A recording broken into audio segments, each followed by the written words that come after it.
Oh, sure. I suppose you're just happy to be in Fargo. Just got here. They got you, should just rent you an apartment in Bismarck and then they don't have to spend so much money on hotels. You know, we've had days at the hotel, so So, that's a good thing. No, just write this down.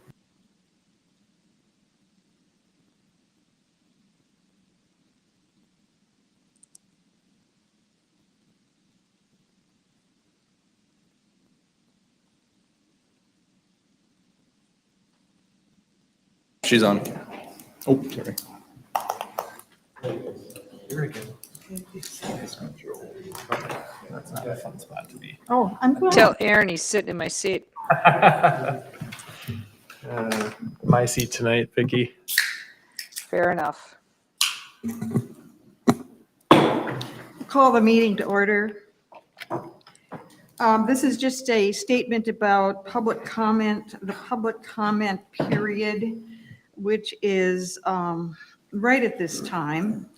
We ask if there are any speakers who have signed up to address the board to come up to the microphone at the right time, state their name and address for the record. We would also ask that speakers refrain from using this forum to criticize or complain. The board is interested in your comments and will listen carefully, but is not obligated to respond or to debate in this forum.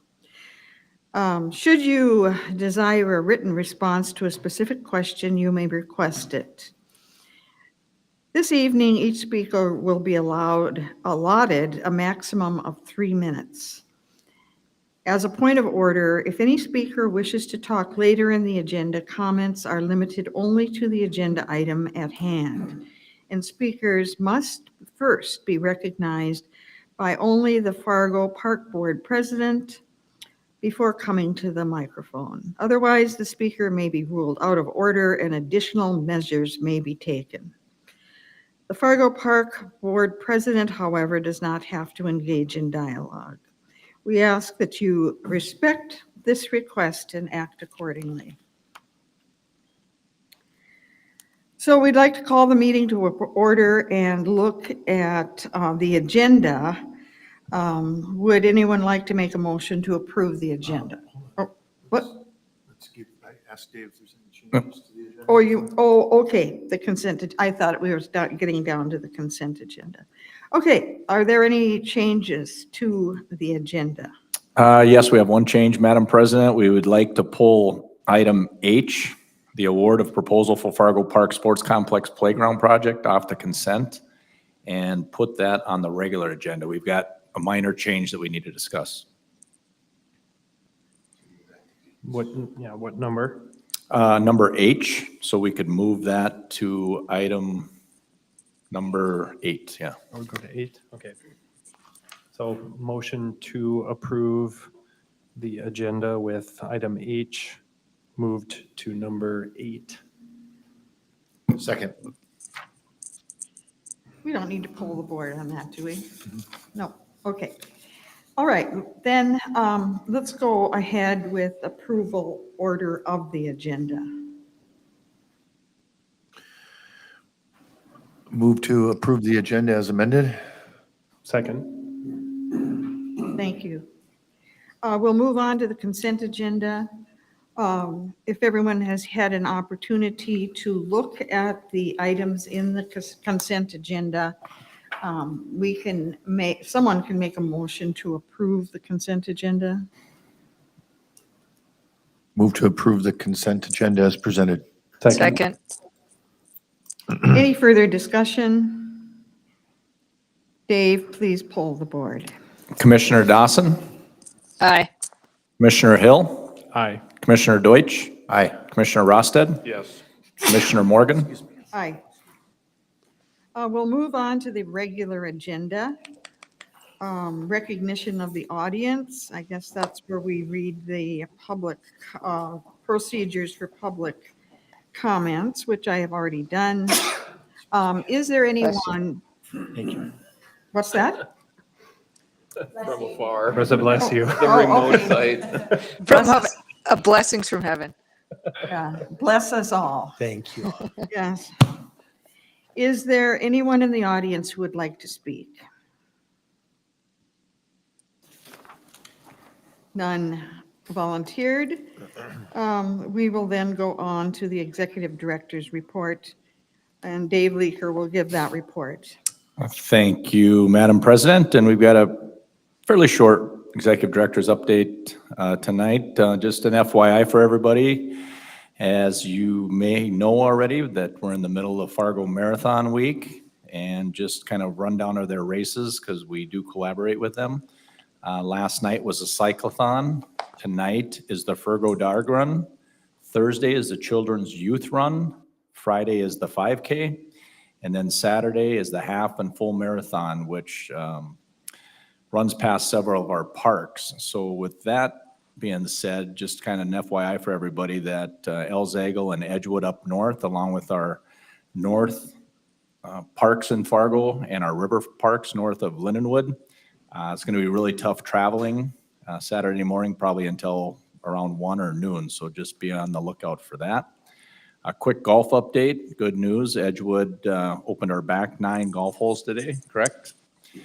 And is scheduled to open the additional 7 holes next week. So we've got 2 holes that are in the lower area, and they'll take a little more time to dry out, but it's looking pretty good up there.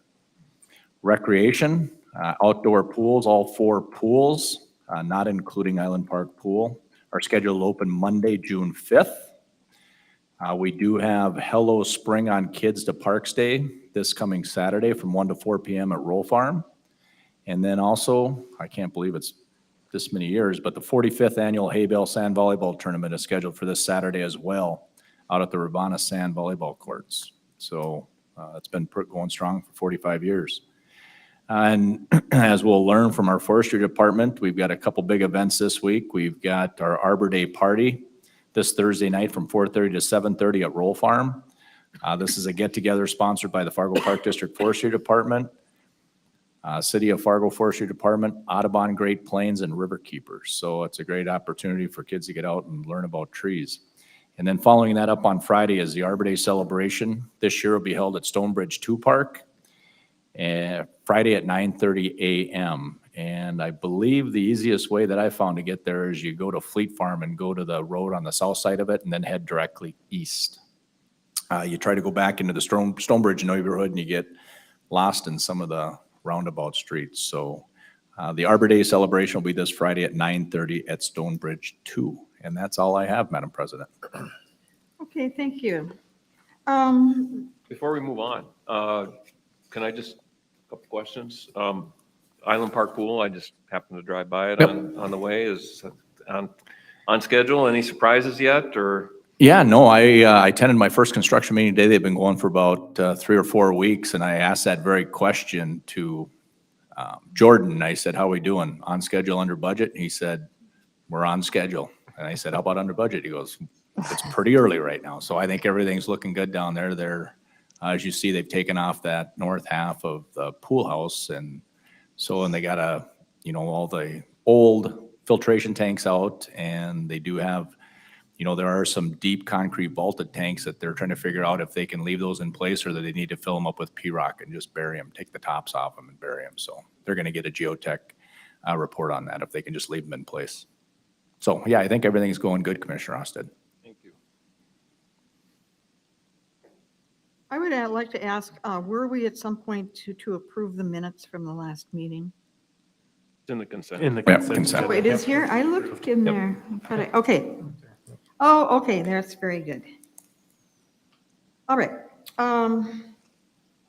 We will go on to Chris Mapes, who's going to present on Dare 2 standout presentation.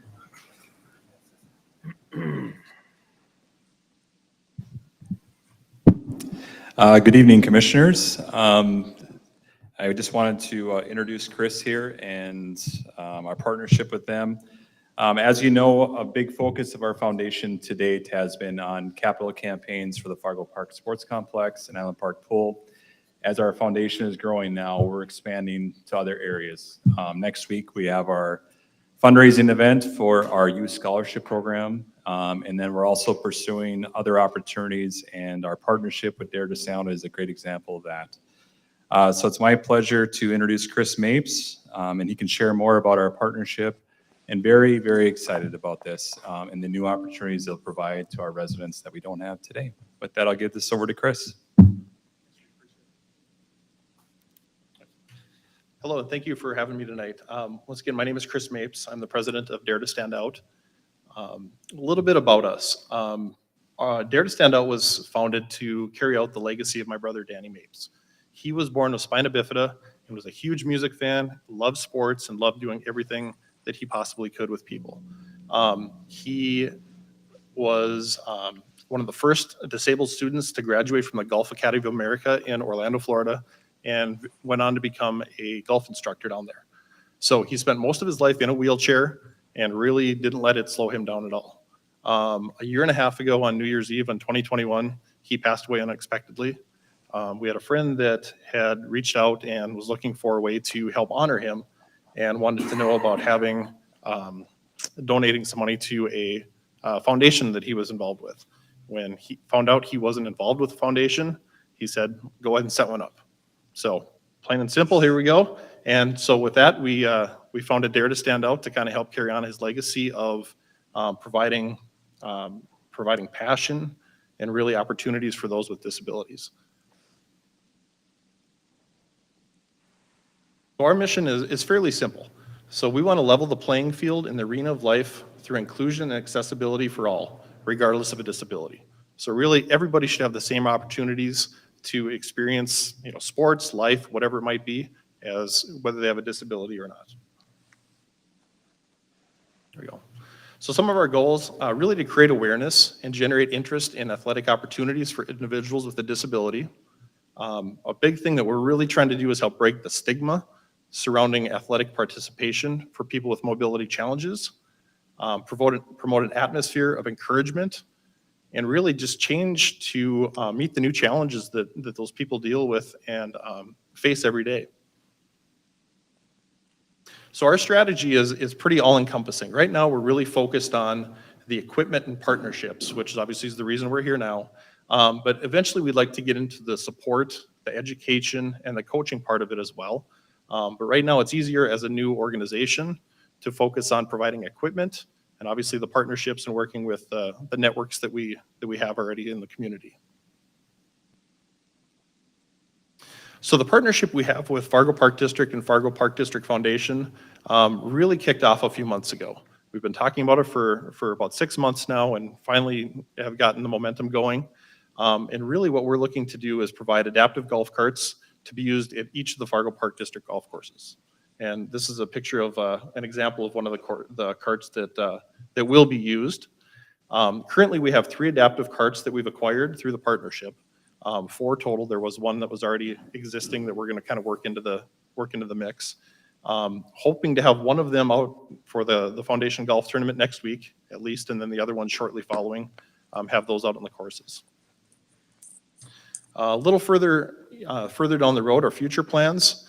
We'd like to have more golf carts. Have each golf course have enough carts that can handle the people that would like to use them. We'd like to implement training and coaching programs for the athletes.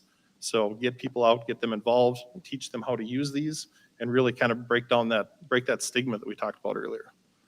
And then eventually, we'd like to broaden the scope to include other sports. So obviously, there's a lot of other things that Fargo Park District does that we could maybe find out if there's ways that we can provide equipment, we can provide funding, different things like that to help those programs move forward. As our organization is fairly new, we don't have the resources to do a lot of it ourselves. So being able to provide donations and equipment, things like that to help what's already going is kind of what our current goal is. So taking a quick look at this is a mock-up of one of the carts that we have. We'll have this out on the course next week. So really, it will have the Fargo Park District. It'll have the Dare to Stand Out logos on there. It'll have information. Eventually, it'll have information about our organizations, how to use the carts. Really just an all-encompassing way that individuals with a disability or just people with mobility challenges can use the carts for golf currently. These are able to be used for other activities and other sports as well. So right now, obviously, we're finally in golf season, so we're going to focus on that and then kind of go from there. So, and then this is a picture of my brother golfing. Like I said, he golfed with a wheelchair. He didn't have access to any of these accessibility or accessible type of equipment, which I wish he would have, obviously, but it didn't slow him down at all and was very successful in how he did things. So thank you very much. Appreciate it. Open it up to questions, if there are any questions from anyone. I have a question. How do you go about soliciting people to work with? And how many are you working with currently? Like as far as people that would use the equipment? Yeah, Right now, we have talked with a couple organizations locally. We've talked to some hospitals in different areas that people that have artificial limbs, maybe something like that. A lot of occupational therapists that we work with that have, working with patients that have golfed in the past, but now due to an injury or something like that, they've had to adapt and either haven't been golfing, because of that injury, or have to find new ways to doing that. So there's a number of different ways that we're currently getting leads, I guess you could say. But as we haven't had the carts out in the golf course yet, we haven't been able to take advantage of that yet. So hopefully soon we'll be able to start taking some of those leads and getting the people to use the carts. so looking into the future, and I'm not making any demands, but what were the other additional sports that you were considering for the future? I think it just depends on where the need is. I know we've talked a little bit about different ways to even like frisbee golf, different things like that. There's archery. There's a number of other sports that especially for the carts that could be used. But really, I think wherever there might be a need to kind of help fill that gap. Obviously, I'm a sports fan. My brother is a huge sports fan, and our organization is kind of geared towards sports in general. So I think as the need arises, I think that's where we'd love to be able to fit in and kind of help fill that gap, whether it's from purchasing equipment or from a monetary standpoint. I think that's kind of where we'd like to kind of help out with that process. Thank you. Thank you. Chris? Yes. First of all, I think this is fantastic, and kudos to you for going above and beyond and honoring your brother and his legacy. So that's pretty cool. So I appreciate you doing something that not only helps you remember him and honor him, but to give back to the community is fantastic. I have a couple of questions. First one being, is this really more geared towards recreational play like golf or frisbee golf, or do you foresee figuring out how to get someone who wants to be on a softball team, or is it do you kind of see a vision or a direction you're going in? Well, I think it depends on where the need is. I think if there's an opportunity for us to help to do some of those things, to have help people get onto different teams, whether it might be from a coaching perspective or equipment, whatever it might be. Yeah, I think really the opportunities are there, and we'd love to be part of that. I think it really just depends on as we're relatively new and not knowing what the needs are. It's a little hard to say how we would accomplish that, but I think that's something that definitely something that we would be willing to look into and figure out if and how we can play a part to help out in those areas. Sure. And it seems that you might be more adult focused than child focused. Would that be accurate? Well, for the golf carts, for the adaptive golf carts, yes. For a number of reasons, the carts are designed for larger bodies. They're not necessarily made for younger kids and things like that. But I think as we expand in some different areas, especially with the coaching and the training and different things like that, I mean that's something that obviously is any age type of thing would be able to do that. And then as we expand, or if we expand to other sports, obviously a lot of those limitations kind of go away. If there's if we don't have the limitations of the golf carts and how they're designed, really the size of the body or the age of of the individual really doesn't make a big difference at that point. So I think it kind of depends on what we're looking at and kind of what we're looking to accomplish. And who manufactures these, or how did you go about like creating that relationship? So we had actually worked with Craig and the Fargo Park Foundation team to look for some of the individuals or the companies that develop these. So there's very few that do make the adaptive golf carts. The ones that we had purchased initially were made in Texas. So, and they're made, the ones we have are more for like, I'd say, people with a little bit less mobility challenges. And then we do have a cart on order that is actually produced in Minneapolis or St. Paul that is for more disabled or more mobility challenged. So to the point where they might not necessarily even have to have limbs on the lower half to be able to golf. So it's very cool. It's very exciting to be able to look for and partner with some of these organizations. And I know in North Dakota and in the Midwest, there's very few. And I know once you get out to the East Coast and in Florida, where we spend a lot of time, these are much more common. So I think that eventually we'd like to have this be more of a normal thing that we'd see out in the golf courses and people experiencing those. Just a comment, there is so much in the media these days about disabled veterans and how America is coming forward to try to help them with housing, adaptive housing, and all kinds of social services, psychiatric services. And it seems that some of the sports would be very healthy for that particular population, to give them confidence and to get back out and do what other people are doing, because so many of them end up in isolation. So have you thought about that very much? We have thought about that quite a bit, actually. My brother was as an instructor, he dealt with the Wounded Warrior group in Orlando, and he had a lot of his students were from the Wounded Warrior program.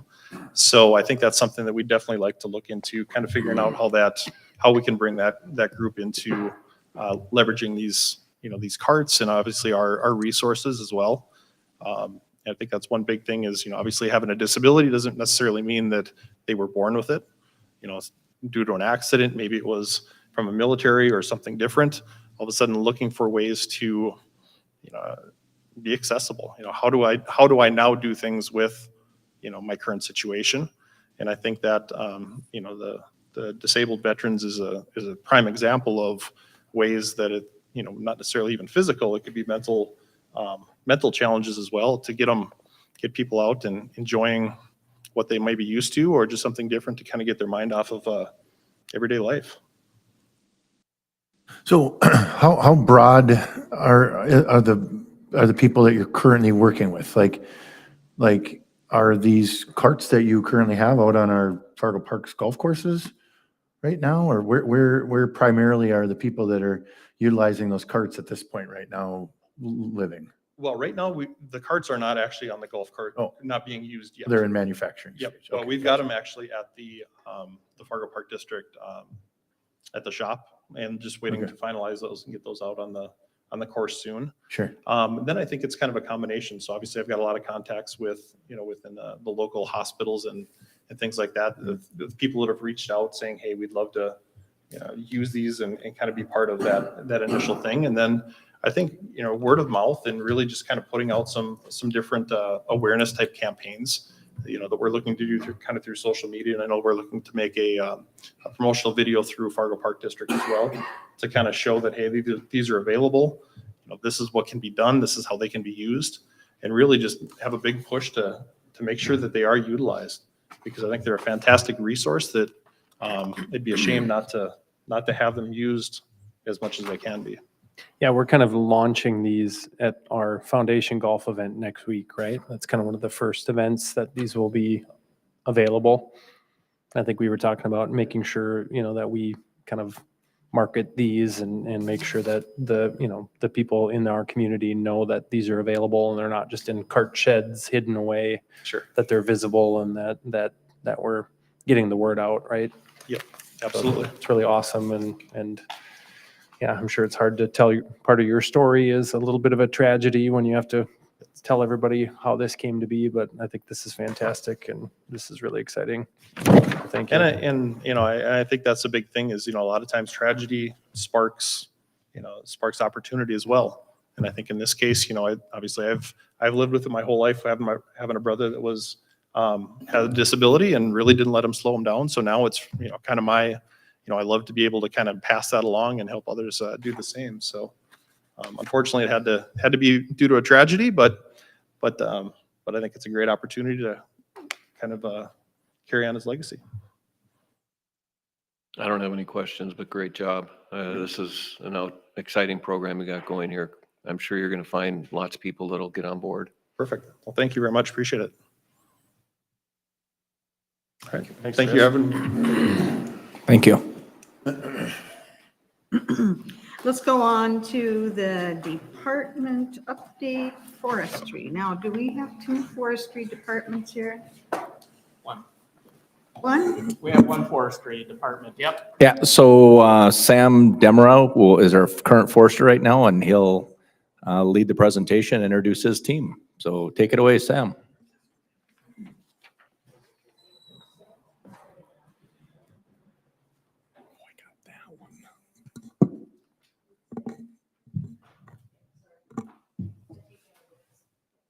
Well, while Carolyn's getting that up, my name's Sam Demera, park forester.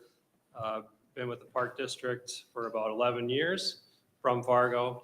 And then also tonight we have with us Caleb Kill in the blue. He's one of our arborists. Sydney Kaufman in maroon there. She's our new assistant horticulturist. And then Alec Miller in the back corner there. He's one of our arborists as well. So thank you for taking the time to listen to our update and also, this kind of new program with board meetings and taking the opportunity to meet some of us. We appreciate that. So we'll give it's just an overview and update of the forestry department, and feel free to ask questions and interject, anytime throughout the presentation here. But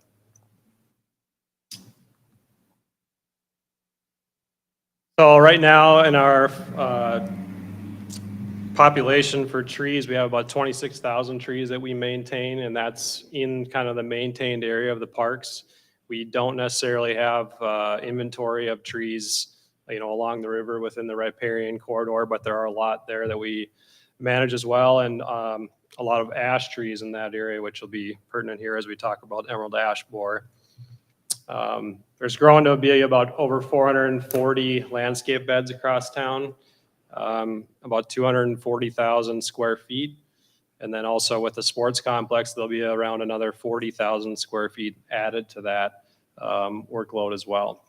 And then we have 7 full-time staff now. So myself, Greg Haberman, the horticulturist, and then 5 other members on the forestry team.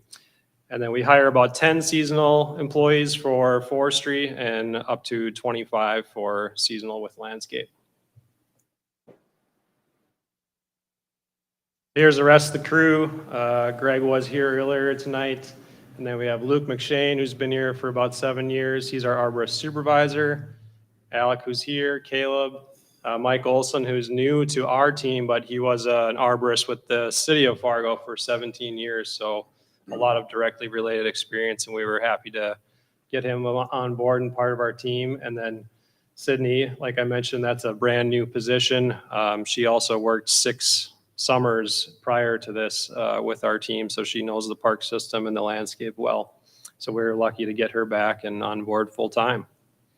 But I just want to take a quick moment. I mean, this team we have of 7 people takes care of every single tree and landscape across, the entire footprint of the park district.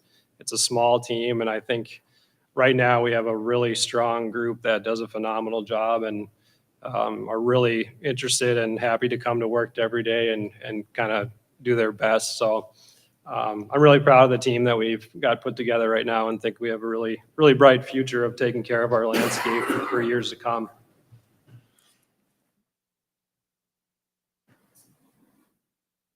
So one of the most important things kind of hitting home right now is emerald ash borer. So emerald ash borer is a insect from Asia that attacks all species of ash trees, which primarily we have green ash here and a lot of them. In the park system, we have inventoried about 3,500 trees. In the city of Fargo, there's thousands more. We used to be close to 25% ash trees, which was a lot. And the city of Fargo used to be close to 40 or 45%. But fortunately, we've known about emerald ash borer for a long time, since 2001. And the former forester, Jeff Haberman, even started 10 years ago or more at creating a management plan. And we've been slowly removing and replacing ash trees for the last decade or more. So we are really in a very good position. We're down to about 14% ash trees in the park system. So very manageable, and we've put ourselves in a good place to be able to deal with this pest now that it's here. So starting this year right away, we're going to continue with that management plan, but just sort of ramp it up and engage it. So we'll begin by removing a lot of the small ash trees, which are readily replaceable. You can go out and remove a small tree, plant a new one, and within a few years, you kind of gain those environmental benefits back. You don't lose too much there, so those are easy to remove and replace. So we'll start with that. There's about 1,000 of those small ash trees. So over the next 2 years, we'll remove and replace those. And we did apply for grant funding from the North Dakota Forest Service for $25,000 for planting and $25,000 for removal. So we'll find out later this summer if that's awarded to us. And also, we plan to chemically treat about 1,500 to 2,000 ash trees in over the next 10 years or more.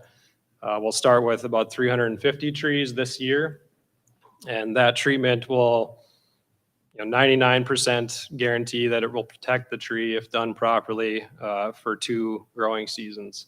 So it's very effective. It's been proven that it works very effectively in large cities all over the Midwest, dating all the way back to 2005 or so.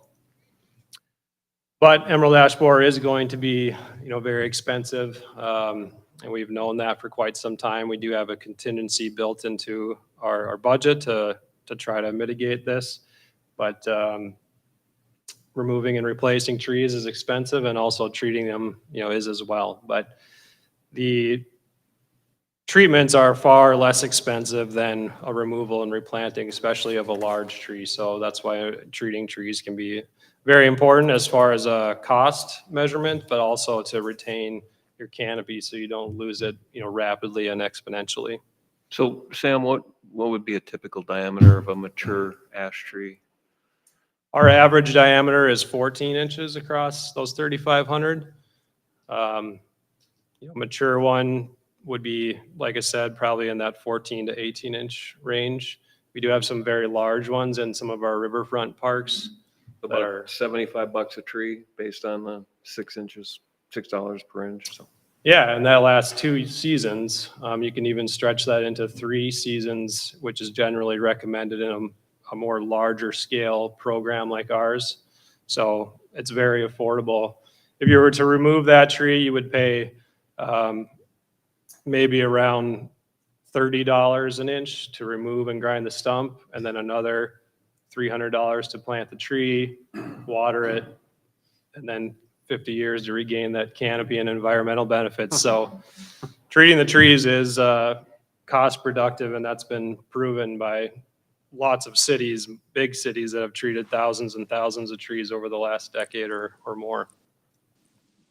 Sam, what's the life ash tree? What's that? Lifespan. The lifespan could be, well over 100 years in a natural environment. In a urban environment like ours, you'd probably be more in that 50 to 75 range, but they certainly can live much longer than that if circumstances are right, or if the beavers leave them alone.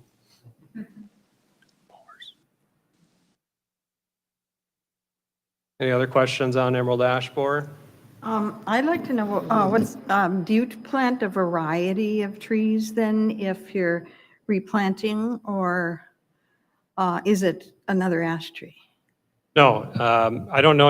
I think you can still buy ash trees, but it's pretty difficult to get them since this has been going on for over 2 decades. But we don't plant any ash trees. We try to plant as many different types of trees as we can so that, if the next pest that comes along, our population is a little bit more diversified and we don't lose a large portion of our tree population at one time. So we try to plant trees that will grow here, which is a little bit difficult due to the cold and then also the clay soil. But really trying to look at our populations. Right now we also have a lot of oak trees, we have a lot of spruce trees, and a lot of crabapple trees. So we're trying to tailor back those numbers as well, even though they're good trees, but trying to look for new things that, will grow well here and kind of continue to diversify the population. So the next forester doesn't have to deal with this, but. Well, I've read a couple things. One is that there's a trend toward the diversity of trees that are planted, so that if there is a insect or some kind of pest, that it won't kill all the trees at once. There is the other side of the story that says that trees often grow in forests or clumps, and that they actually enable one another to be healthy by their internal culture. Yeah, that's certainly true in a more natural environment. They grow roots together and help each other survive and all sorts of really neat things that happen in nature. But I think, once you come in and develop a city, that all kind of goes out the window. There's no more remnant soil really. We're not in nature necessarily. We're trying to sort of recreate that. And if we can keep canopy and mature trees in the landscape, I think is the most important thing. And if we can just have a balanced population, you can still have 10, 12% of a certain tree that really does well here. But, once you get 15% plus, really, managing that and paying close attention and trying to find other species that will do well and kind of plan for the future that make it sustainable. Out of curiosity, have you found any micro that like one tree? Is that under? Microculture of Well, what I'm is written about the Red River Valley, for instance, and how it changes, like even from here into 35 miles from here, the trees are different Yeah. species. And so there are certain trees that like certain areas, and there are smaller cultures that, encourage the growth of certain kinds of plants. Sure. I was wondering if you'd run into any of those. I wouldn't know of any of that per se. Really micro like topography changes and things like that within the Red River Valley will certainly show that. You have your riparian corridor trees, and then as soon as you start gaining a little bit of elevation out of that, you'll start to see your oaks and different things like that that will grow in those areas. But we do have a little bit of a heat island effect in town, so we could probably get away with some trees that are zone 4 versus, if you just go north to Mayville or something like that, it's still in the Red River Valley, but you don't have that heat island type effect from the city. So there are certain things like that that do play a role in what trees we can plant. Very interesting.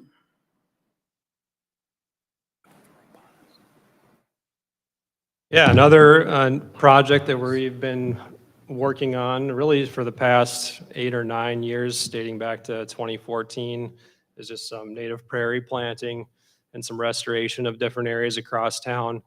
This year, in partnership with Audubon, the Great Plains, and NDSU, we received a grant for $150,000 from the Outdoor Heritage Fund to convert about 53 acres of park land back to native prairie and wildflowers. So we're excited about that and really trying to kick this project off again and look how we can improve on the projects we've maybe done in the past and make them better, and also bring in a public relations side of it to really teach people more about why it's important to have, even if we don't have huge tracts of this in the park system, that's not really realistic. But if we can have a little plot in every park that just grabs someone's eye and teaches them more and brings them to the different outlets that share about why this is important, I think that's kind of our goal with the Urban Pollinator Plots project.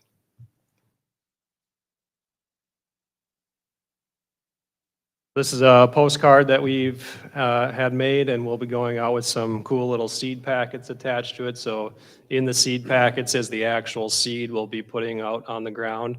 And the really cool part is that this seed, doesn't come from Kansas or Iowa or Oregon. The seed was, mostly hand-picked or combined from like remnant prairies right here in the Red River Valley. So it's really true local ecotype prairie, and it's a very unique product collected by and used by United Prairie, who's a nonprofit down in Sheldon, North Dakota, and does some work around here. But their kind of claim to fame is that their seed and their plants are really true local ecotype from this region.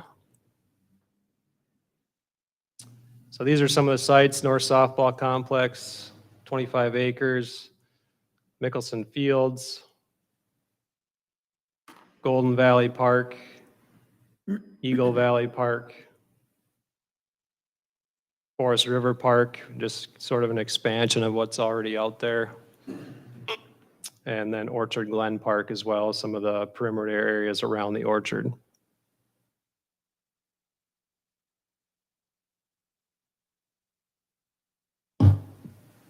So coming up, we have a United Way planting that is this week at Urban Plains, and 57 volunteers will plant 4,000 wildflowers in a continuation of a Urban Woods and Prairies Initiative project from last year.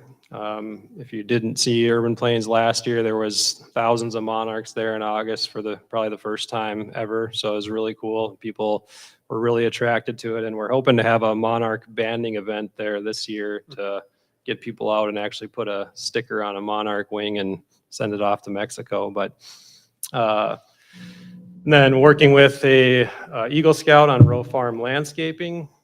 And then next week, we have a large tree planting event with Shields and Legacy Foundation, 100+ volunteers, actually a little over 100 trees now at several different parks. Actually, we've kind of expanded that just today, as the Shields group said, we'd rather plant more trees than socialize. So, and then also, like Dave Leaker mentioned, the Arbor Day events this week.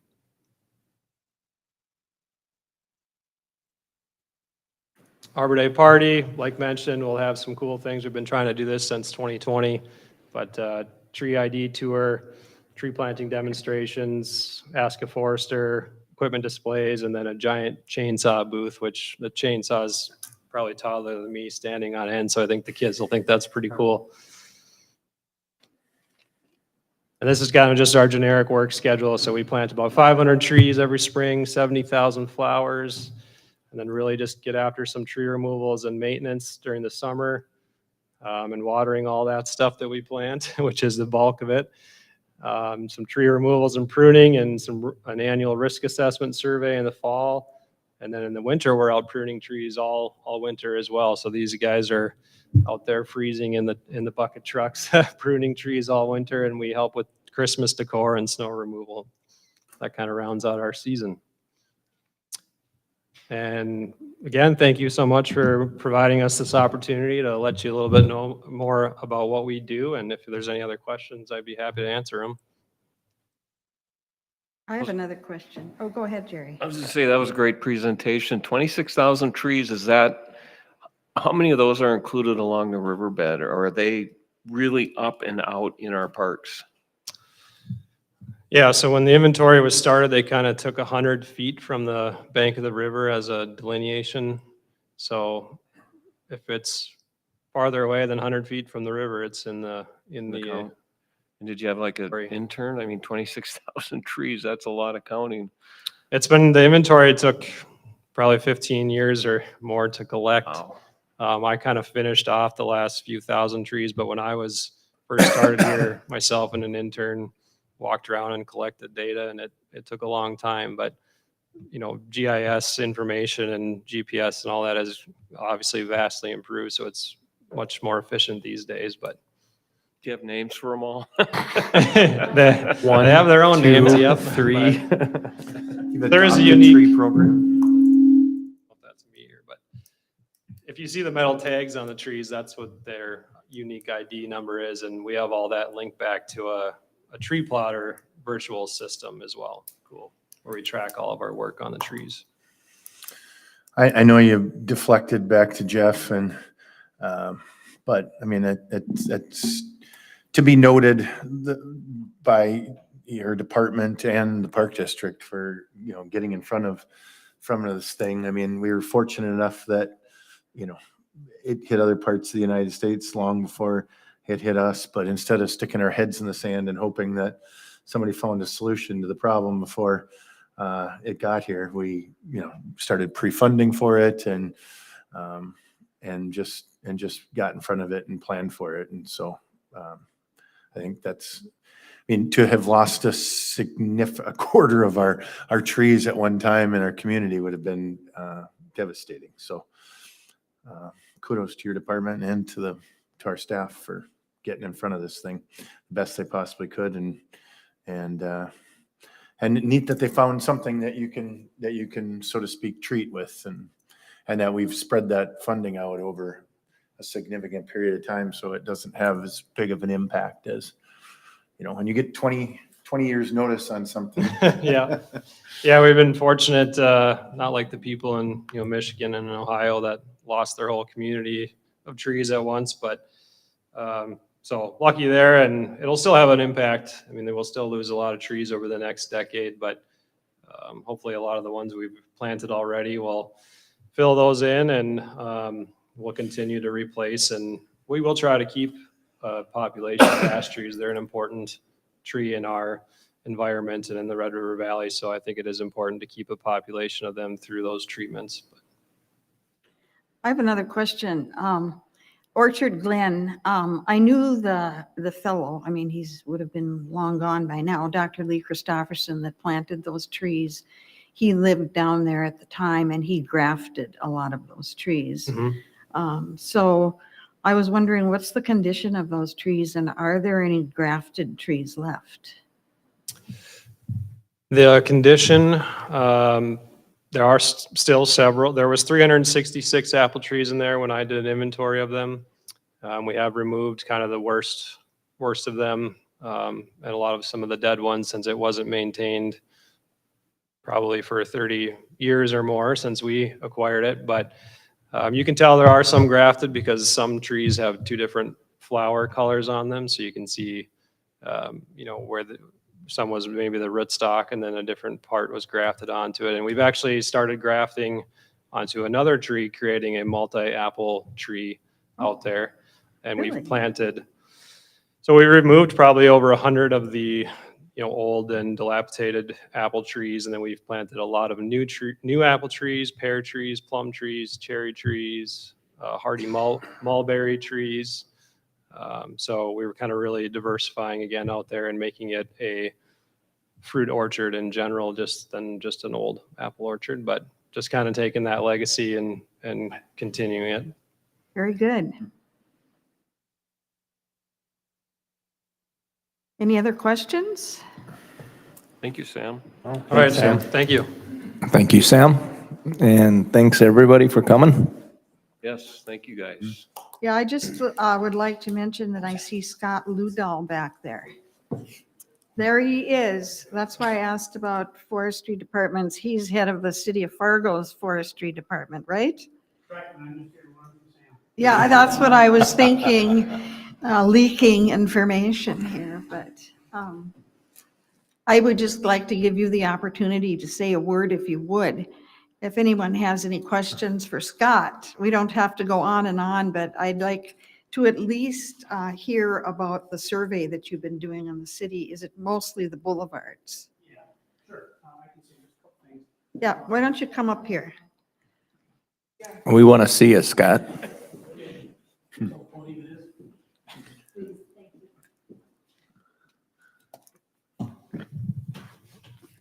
We have a lot of similarities with the Park District on our inventory system and our management approaches. Emerald Ash Borer is one of them. Our inventory system is just a little bit different, but it's more like address-based versus the GIS, but it works well for us. And we've got over 60,000 street trees that we manage citywide. And we did start a couple of years back with some revisions to the ordinance. Right now, we have the pieces of the master plan put together that looks at the whole city. I have all the pieces in place, I just have to put the plan together. And so that's in process. And then the canopy study was recently completed as well, and that'll be included in the master plan once we have that document put in place. Oh, so campus, does that mean NDSU? Canopy study, yep. Oh, okay. Yep. Yeah, I knew that you'd been working on that massive plan and that you were making recommendations to the city at the end of that Yep. plan. And so there will be a tree ordinance that's adopted. We already have an ordinance in place, and it's very, very strong, but it needed some improvements, and so that is in the works. Actually, it's being finalized right now. Great. Well, were there any big changes? Not really. There was some changes to the qualifications for folks that are doing work in the city of Fargo, commercial ones as well. There was some requirements for replacements when there was a removal, and the removal process, if somebody wants to come in, a developer that is going to be taking a tree out on the boulevard, then there's a process that is in place now that can be followed, almost in place now. So I had heard from just general people that citizens can choose the type of tree that they'd like on their boulevard. Is that right? We try to offer a choice. We'll leave a list of trees that are appropriate for the site. And there's some trees we will not allow on the boulevard, but we feel that if someone's happy with it, they're going to take better care of it. So we try to provide that opportunity when we can. Good. Anybody have questions for Scott? Okay, thanks. Thank you. Thanks, Scott. I just have a quick question for you, Scott, as you're walking away. What's the timeline on when you do that boulevard tree? So like my development, I'm guessing we're close to the 10-year mark, and all of a sudden we got our letter in the mail, and now we got the stakes in my boulevard for where all the trees are going to go. And what's the timeline for a new development per se as to when you come in and do that boulevard if they don't do it first? Commissioner, it's going to vary a little bit just based on how fast the development fills in. Sure. Some of them stay empty lots for 5+ years. Mhm. And so for us to be most efficient with our time, we're going to wait at least that long before we come in and start enforcing that requirement, land development code requirement. Sure. It's just more efficient for us to do it all at one time. And even though some houses have been sitting there for 5 years Sure. with no trees, they still come to that point where, okay, now it's time. So it varies a little bit. Got it. Thank you. Yep. Okay. All right. The board is to consider the approval of the GMP, Guaranteed Maximum Price for Fargo Park Sports Complex Phase 2. We have several presenters here. It looks, Dave Leaker will do the presenting, and then we have several consultants here. Thank you, Madam President. Yes, we do have Mark Hanzi from JLG Architects, and we also have Patrick Peltier from McGough Construction. So maybe the best way is to start this off is, it's another milestone night for the Fargo Park District. I think we've gone through phase 1. Now, hopefully with the approval of phase 2, it's another big step into the completion of this facility. We've had some monumental projects over the last couple of years with the Island Park Pool, as Commissioner Rosted talked about, and a couple master plans. So I think this is another big step, and maybe just the best way is I'll just read kind of my intro memo narrative, just so I don't miss anything. So our construction manager at risk solicited and received bids regarding the Fargo Sports Complex Phase 2. McGough split the total project into 37 packages and received 84 bids from subcontractors. They feel this is great participation for our project. Bid prices came in back favorably and below base estimates. We have reviewed and recommended low bids, both internally and with our design team, and have a recommended list of add alternates for the project. These add alternates, along with the low bids for each of the packages, will be combined to achieve a GMP, which is a guaranteed maximum price. The GMP to be considered is $38,463,293. This is the number that we'll actually take action on tonight if we approve the GMP. Included in the memo, something that's different than what was included in the facilities memo, is we do have an actual guaranteed maximum price and amendment. This is what the construction manager put together, which is that maximum price that we'd approve and is an amendment to the original GMP. We also have a GMP number 2 project summary. This was included in facilities packet. We have our staff recommended list of add alternates, our construction schedule. We have the actual bid tab so you can see the local bidders, and the facility floor plan so you can see the scope and size of phase 2. With that, since we did have all of our commissioners at our facility committee meeting, I don't know if we need to go into those in detail. We do have our design team, in-house here that we can answer any questions. So at that point, I will open it up to any questions any commissioners may have regarding the guaranteed maximum price or the add alternate list. Comment. I appreciate the staff's time to go through the add alternate, example, the generators.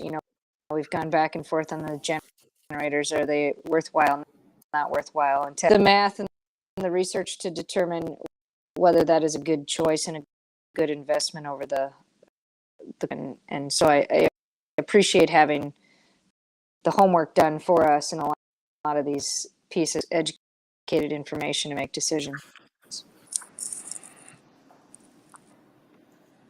Thank you. Any other questions? For the record, like you said, all 5 commissioners were at the facilities meeting. We went through this fairly detailed, spent a lot of time with it. So I think I'm in a comfortable position without, I don't need to ask the same questions that I asked at the facilities meeting, so. Oh, you'd like to make a motion? I'll make that. Okay, all right. Well, I motion that Jerry makes a motion. I'm just defending why I'm not asking questions, in case anybody was wondering. So I will move to approve the GMP for the Fargo Park Sports Complex Phase 2 as outlined in the packet. Second. Further discussion? Dave, poll the board. Commissioner Dawson, Aye. Commissioner Hill, Aye. Commissioner Deutsch. Aye. Commissioner Rosted, Yes. Commissioner Morgan. Aye. Thank you. Are there any comments that anyone would like to make with those consultants that are here? Or does anyone have any questions for the consultants? If not, we'll move on. Good A job, quick question. gentlemen. I have a quick question. Go ahead. How easily does how phase 2 roll in with phase 1? Perfect. I mean, can we just Patrick's on his way to the Through? podium. That was a question that we asked at facilities that we didn't have the answer to. So good call, Vicki. Hello, my name is Patrick Peltier. I'm Senior Project Manager. I've gotten the opportunity to meet a lot of you in different tours and throughout the phase 1 process. So it's welcome to see familiar faces. The question with how easily does phase 2 roll into phase 1? There's a lot of spots where it's mixing water with water, and then we also have to mix some oil with water in a couple areas as well and kind of work that through. So it's been a challenging project, I would say, and I think it's comforting to be standing here where we're at today and the progress that we made, the budget and where we came into. So I'm really, really happy with where everything came from the team. We have already contacted a lot of the low contractors that are going to be starting work as early as next Monday. With an approval from the board today, they're anxiously waiting a phone call from me in the morning. I actually have 37 emails drafted in my Outlook, ready to send out. As you guys know, lead times with construction materials have gotten very critical, so we want to do everything we can to offset ordering materials. So we are prepped and prepared and ready to go on site. We've been actively working with your guys' construction team that meets with us every week, talking through those challenges of turning over phase one while phase two is still going on, and understanding where the lines are going to be, where the construction walls are going to be at, and what things are going to look like out there. So I feel like we have a really good plan, and we've executed really well on that plan so far today. So just in general, how we doing in terms of percent completion versus where you'd hope to be at this time? So I would say currently we are probably sitting right around that 55 to 60% complete. We fell slightly behind with that harsh winter that we had. That slowed us up a little bit on some enclosures, but we were able to get ahead in some other areas with the workload not being on the exterior enclosure. We put them to work inside because we have such a big space. We're able to keep people busy elsewhere. So we hopefully executed a really good plan throughout the winter, keeping guys busy, and now hopefully we see those fruits of those labors come to fruition as we quickly close up the building with this nicer spring weather that we've been getting. And then we move into those interior finishes and we see those wrap up in a little bit speedier process than what we originally had anticipated. So we feel like we're in a really good spot, chugging towards hopefully a year from now, this meeting's happening in a different location for you guys. How about just availability of whatever it is you need to buy, because of we had heard about, unavailability of product. So when phase one went, we talked a lot about steel. Steel was very difficult to procure at that time, whether it was the pre-engineered mill building, the long span joists. Luckily, we had gotten way out in front of that, and that stuff came in on schedule for us. Phase two, we do have a few other items that we've identified early, steel still being one of them, precast, pre-engineered mill buildings. We actually have those current lead times and working with the local subcontracting community, understanding what they're seeing for deliveries. All that is incorporated into our current schedule that's proposed with phase two, and we feel comfortable with the timelines we have there.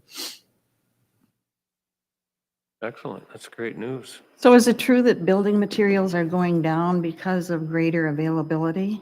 We have not seen that across the commercial markets. Residential, which makes the news more than commercial, definitely sees different markets than we do. But across the commercial market, that is not necessarily something that we've observed. Thank you. Although our bids did come in lower than we anticipated for phase two. Yeah, I think we actually got a lot more competition on phase two than we had originally thought. We thought it was going to be really difficult to drum up some competition, being that we had subcontractors on site. Other subcontractors we thought weren't going to be as interested in the project, thinking they didn't have a competitive edge. But we ended up getting a lot more subcontracting substitution than we anticipated. So we were really happy with those 84 bids that we got. That was more than, I wouldn't say double, but it was quite a bit more than what we were anticipating. Patrick, do you think part of that is because people want to be part of this?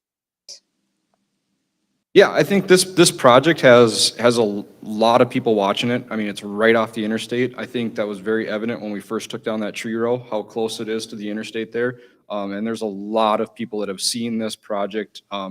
People that had no idea what I did for a living. Some of my friends go, "Oh, you're working on that big thing down there?" Like people notice this building, right? And it kind of sticks out down there. So it's definitely going to be something that's going to be talked about in town for a while. And maybe the higher interest rates and construction kind of people holding off a little bit. So maybe that eased the pressure on some of these vendors too, right? So maybe they're a little hungrier now than they were last year or 2 years ago. Yep, we've definitely seen some more availability in a few different subcontract trades. Thank you. Thank you, Patrick. Thank you. Hansi, you want to get up there and talk about your design, or just kidding? And unless anybody has any questions for Mark.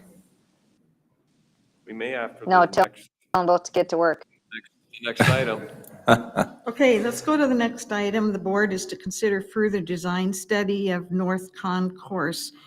extension at the Fargo Park Sports Complex. Dave Leaker, presenter. Thank you, Madam President. Before I get going on this, just, I know Jerry's going to come out for a tour this week, and Patrick talked about, working on other items inside the sports complex. So you get in some of those bathrooms and they've got the tile installed and the partitions in there, and it almost looks like it's done on some of these areas. So there's going to be a wide range of, footings and foundations to, putting the final details in some of these rooms. But moving on to our next item, this is one thing that we discussed at Facilities Committee meeting that with the way the bids did come in very favorably, we did look at some other options. And as Commissioner Dawson had mentioned, we did take a very hard look at adding a generator to the facility, and the return on investment just wasn't there. But another item we did discuss was extending the north-south concourse further north, which is the width of one of the hockey rinks, about 120 feet. So we talked about the Facilities Committee meeting, and our commissioners discussed it and asked that we put it onto the full board for further discussion. During that time, over the last 2 weeks, we were able to secure prices through our architect for basically, typically it's broken into 3 phases: schematic, design, and then construction docs. But we're going to compress the schematic design and the design into 1 phase. So we do have a price for the design work for the design phase of $47,775, and this is to kind of look at what that concourse would look like, what it would cost as a design estimate. And then we'll give our board another chance to discuss it and see if we want to move on to the construction document phase. And so at the time that we finish the design phase, our commissioners would say, yes, we want to move forward with further study, or no, we just want to put a stop to it right now.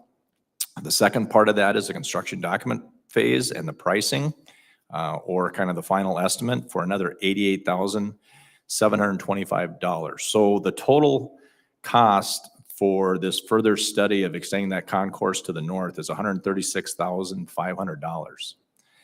And one of the questions that may be anticipated, maybe I'll just try to explain a little bit before the question comes up, is right now, Sanford does hold the contract with the architect. So this is something, if we did decide to move forward, that we would work out with Sanford. And we'd ask them that they continue their contract and extend it to $136,500. And that would basically just come out of their original donation. So, but I'd be happy to answer any other questions. We plan on bringing the design estimate to the June 28th Facilities Committee meeting, where we can review it. And then if the commissioners decide that we want to move forward with the construction or the construction document phase, the architect would continue to work on that. We'd bring that to the July 26th Budget Facility Committee meeting. And again, there would be another bite at the apple. And if we decided to move that forward for full approval, we'd bring it to the August 8th board meeting for final approval, and then we'd draft up contracts to extend that concourse. So just from a timing perspective, does that work? So, if we get to August 8th and we approve the go-ahead on it, we've lost, May, June, July, 3 months. Does that still fit in the construction? Yeah, and I'll defer to our McGough Construction, but in talking with Tyler and working out this schedule, I believe they felt that we could still get everything to time out correctly, but I'll leave that to Patrick. Going back, yes, we did a study. We worked closely with JLG and Fargo Parks, talking through this whole design. It's kind of like a 6-week process of getting kind of this initial design, updated budget, and then another 6-week process of finalizing the design, finalizing the pricing to where we can present it to you guys again. That would get us started with construction mid-August out there. And that does work out with our current schedule.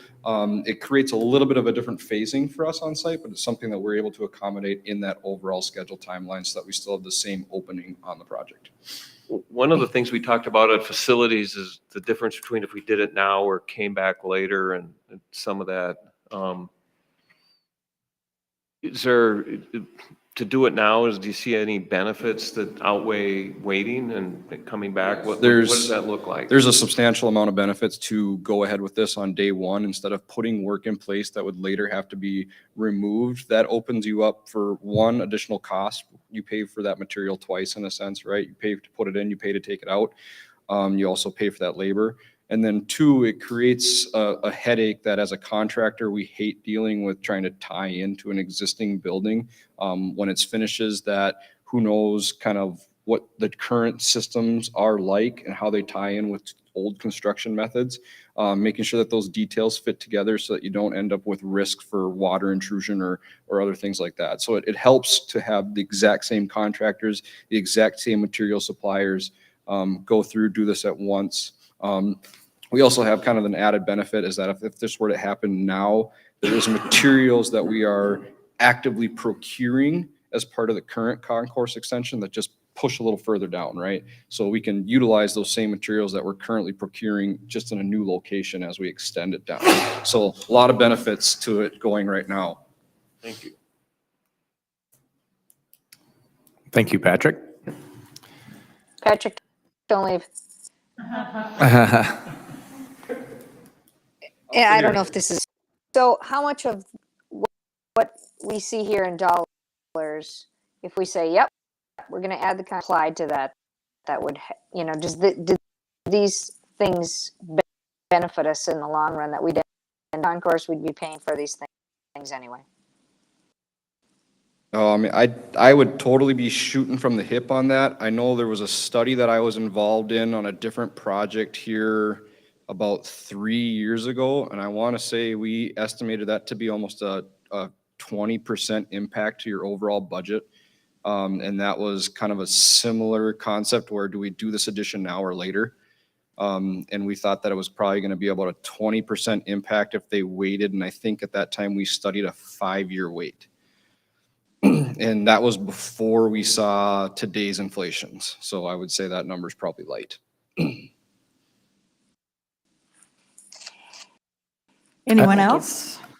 Yeah, I just maybe want to, while Patrick's up there, just kind of make a statement, because I did reach out to Jeff Gunkelman, who was unable to be here tonight, but Braden's here.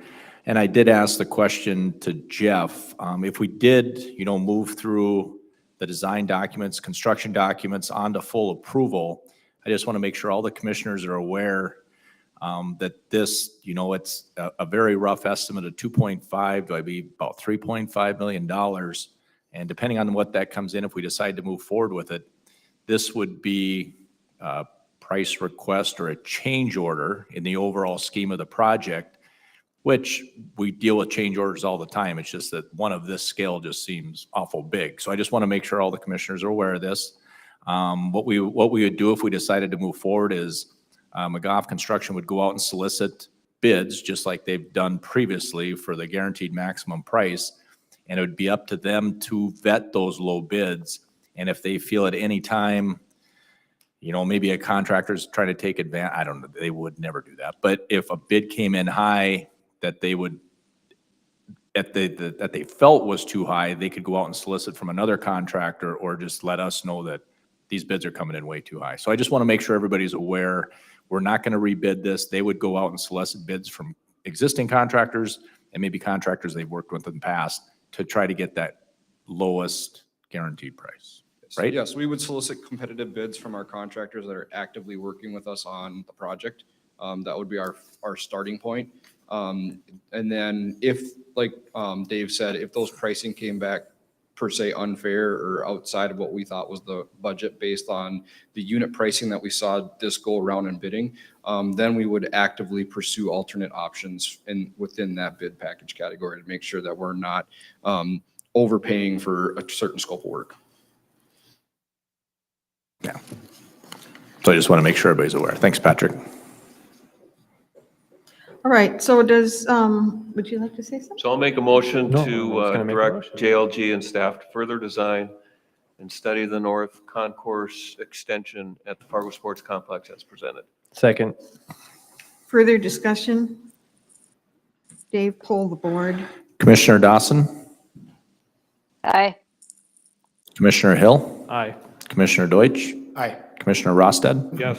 Commissioner Morgan? Aye. Thank you. All right, we're going to move ahead here to discussion of the making a counter offer for Robert D. Johnson Building. Dave Leaker will present. Commissioners, again, we did have our full contingent of board members at our last facility committee meeting to discuss this item. And as we all know, that the Cass County did take formal action and made an offer of $750,000 for the Robert D. Johnson building. And at the time of the facilities committee meeting, we discussed about several options. Do we make a counteroffer? Do we put it on the market? Do we solicit a sole broker to go out and see what kind of interest there is out there? And at the time of the facility committee meeting, it was decided to move it to the full board for discussion of a counteroffer. And at this time, I will open it up to the commissioners for that further discussion. We did include some of the information that we did include in the facilities packet. So we'll take any questions if you have for us, or if you just want to discuss it, discuss it. I was adding up the appraised value, and I came up with $1,120,100. And it looks like we had discussed a different amount prior to that. I'm just wondering if that's. The assessed value that we show on there is $1,094,000. Yeah, I just kind of added everything up just now. There's like 4 parcels there. There's 4 parcels, correct. Okay. We can confirm that. So we've got 32,300, 19,800, 50,900, and then 1,017,100, I believe.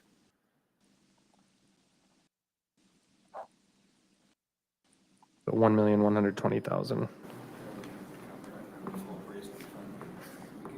That's from and I'm just on the county, the GIS website. The county. Was that the counties or the cities? This is county, Cass Okay, County. I think I might have went off the cities. I Okay, don't know so if I there's was a difference in using that. the counties, because that was kind of one of my arguments was, we can talk all day long about what we think it's worth and what we don't think it's worth, but if you literally go on the county's website and look at all the parcels, I believe it adds up to $1,120,100. And so I think from my standpoint, that was one of it's going to be a hard sell for us to justify, what the county tells us they believe it's worth. And then for us to sell it to the public to say, well, the county assessed value is 1,112,100, but the county commissioners are telling us it's worth less than that. And so I think for me, that's really where the number comes from. We can talk about the appraisal, right? The appraisal helps, and that's obviously higher. That was that 1.27 amount. I mean, that helps, that hopefully is looking at more market value versus just pure kind of appraised value. But I think, from my standpoint, that's kind of the number in my head where it came to be is we've got to be a little closer to that. That's the public amount that literally anybody can access that and look at that. And then we would have to answer as to why we are selling it for less than that. To the same entity that's telling us that it's Correct. Even though the city's office is the one who goes and does the work, but on the county website. So I know that was a big kind of part of our discussion in these negotiations, and I think we'd all agreed at facilities that I think we want to work with the county, and we'd like to negotiate with them first before any other options. Commissioner Rosted made a good point on before we go to open market or anything else, let's try to make sure we can try to find a deal with the county. But I remember it's a different number than we had discussed at that meeting. Does anyone on the board want to come forward with a counteroffer? Before we do that, I just want to make it clear, I just want to point something out because, well, it's you're a government entity, they're a government entity. Why wouldn't you we're helping one government entity from another government entity, but keeping in mind that it's a different, so as City of Fargo parks for Fargo do not cover the entire county. And so it's just a different tax base. And so at Parks board members, our responsibility is to the City of Fargo tax to take care of our properties, our budget. So that's some of the things that have to be factored in when considering, you know, how we're an entity and taking care of what we have a responsibility for. I'd just like to say something about that. We do have a relationship with the county and have done various financial interactions having to do with land. And I'm interested in the historic preservation of the building.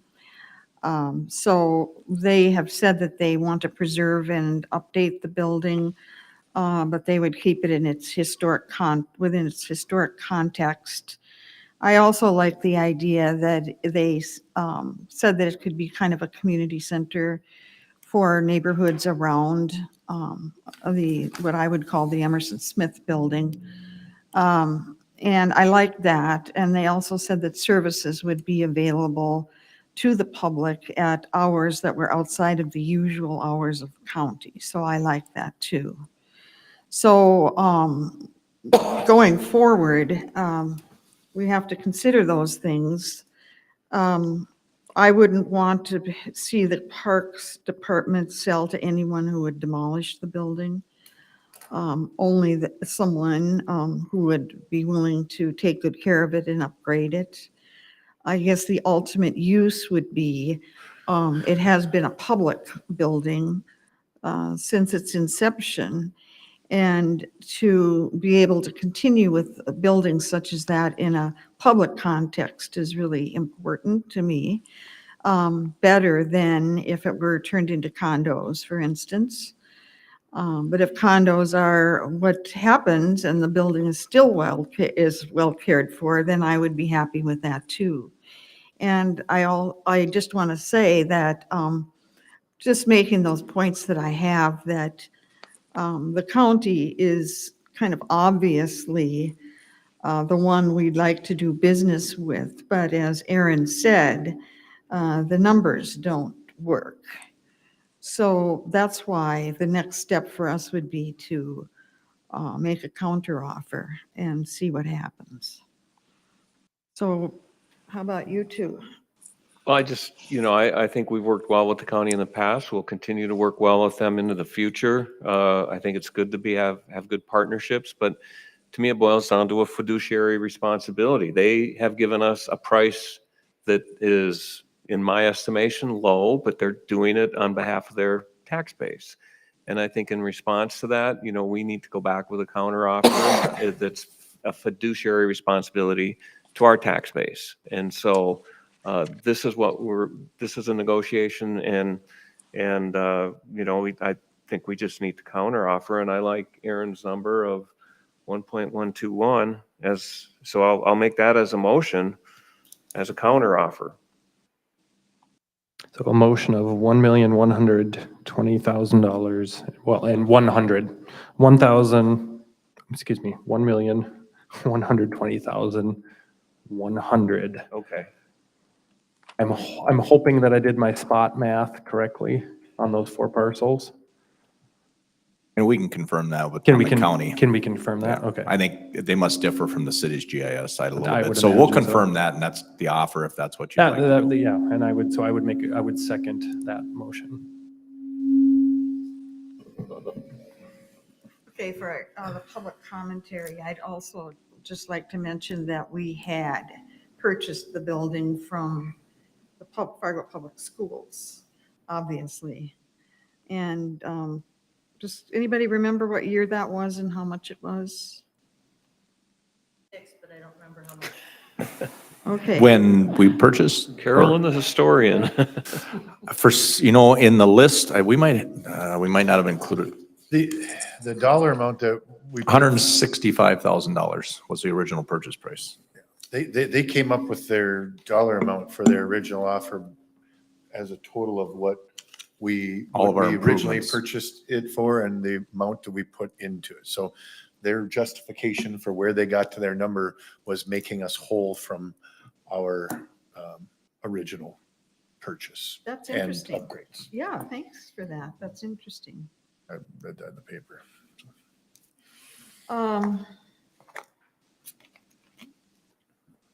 So we've got a motion and a second.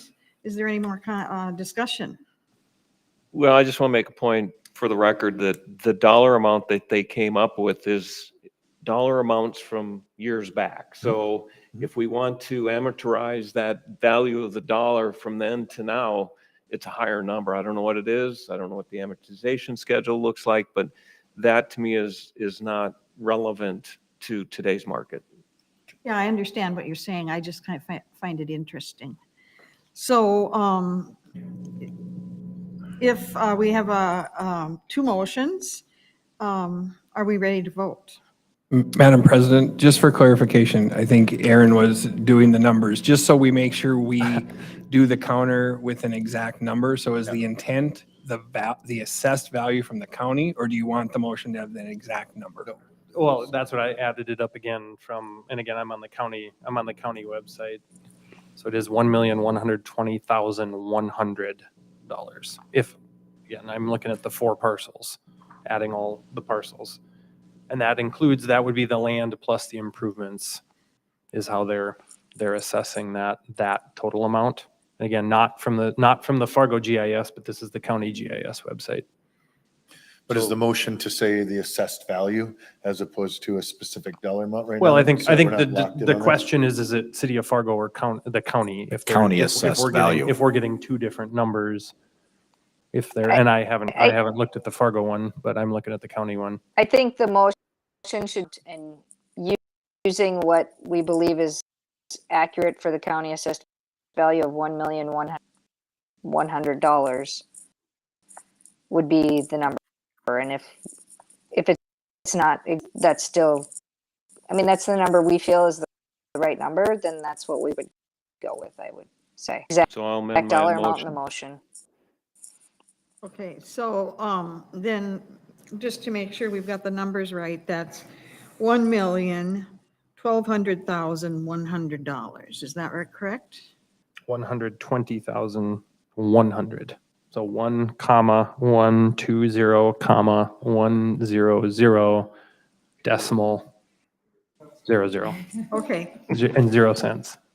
0 cents. 0 cents. And I would also add into that motion and direct staff or myself to present that counteroffer to Correct. county Yep. administration. Yep. Yes, that's the important part, is that you make the counter offer. Amended as stated. And Yes. do I have to second that amendment? Second the amendment, the amended motion. Let's start over. Let's go to Jerry and have him use the current numbers so we Well, clarify this. Brady, are you writing it down? Yeah. If you want to read it back. There we go. My understanding my understanding is your motion is to submit a counteroffer for $1,120,000 at $120,100. And I believe you stated that Dave Leaker will have to present that counteroffer to the county. Administration. Correct. Okay. There you And I go. would second. Second. Okay, and Also second that. It'll all look good in the notes. Thank you. so further discussion. Dave, pull the board. Commissioner Dawson? Commissioner Dawson? Aye. Whatever you want. Oh, there we go. Commissioner Hill? Aye. Commissioner Deutsch? Aye. Commissioner Rosted? Yes. Commissioner Morgan? Aye. Thank you. Okay, we have now something that was pulled from the consent agenda, and that is award of proposal for Fargo Park Sports Complex Playground Project. And Dave can present this one. Yep. All right, thank you, Madam President. Commissioners, we pulled this one off. As staff was reviewing this, we realized that at the facility committee meeting, we had made an omission and an error, really, not necessarily an omission. Everything is the same. It's just that the contract that we would issue for this project would be with My Turn Play Systems. At the facility committee meeting, it was presented with Grandal Recreation, but who we would initially initiate a contract with is My Turn Play Systems. Grandal Recreation is the company that is supplying the play equipment. My Turn Play Systems is who we would contract with to install and have that equipment as part of the package that we looked at the facility committee meeting. So I apologize for that error, but I'm glad staff caught that before we acted on it. Otherwise, we'd have to bring it back through our meeting process to correct that.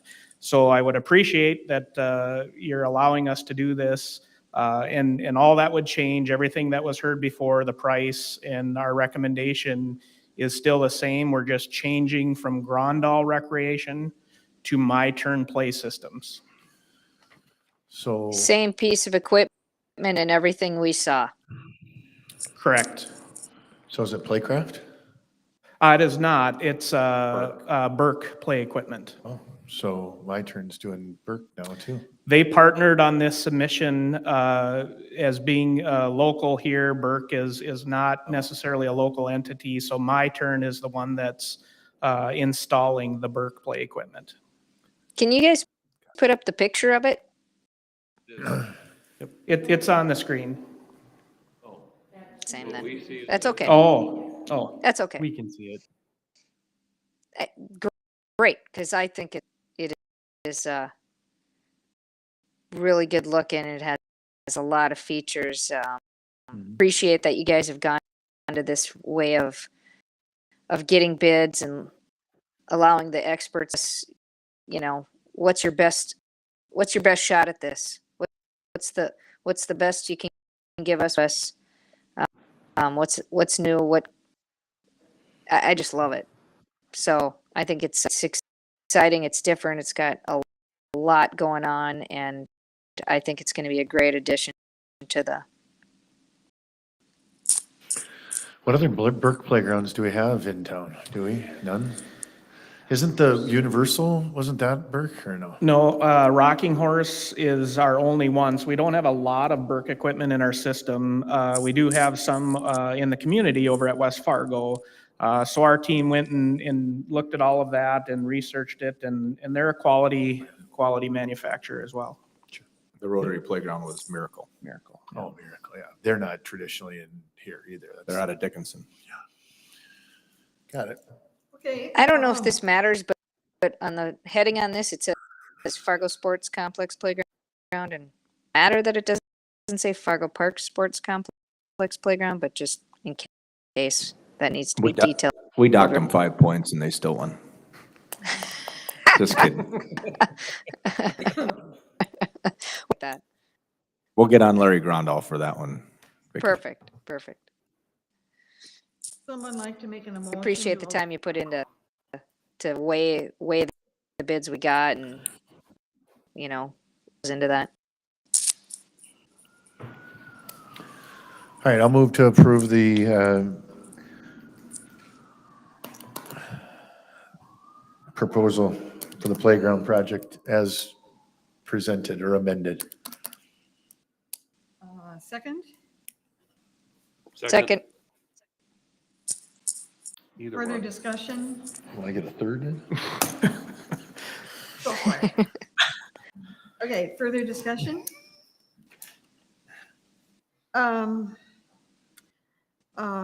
Let's pull the board.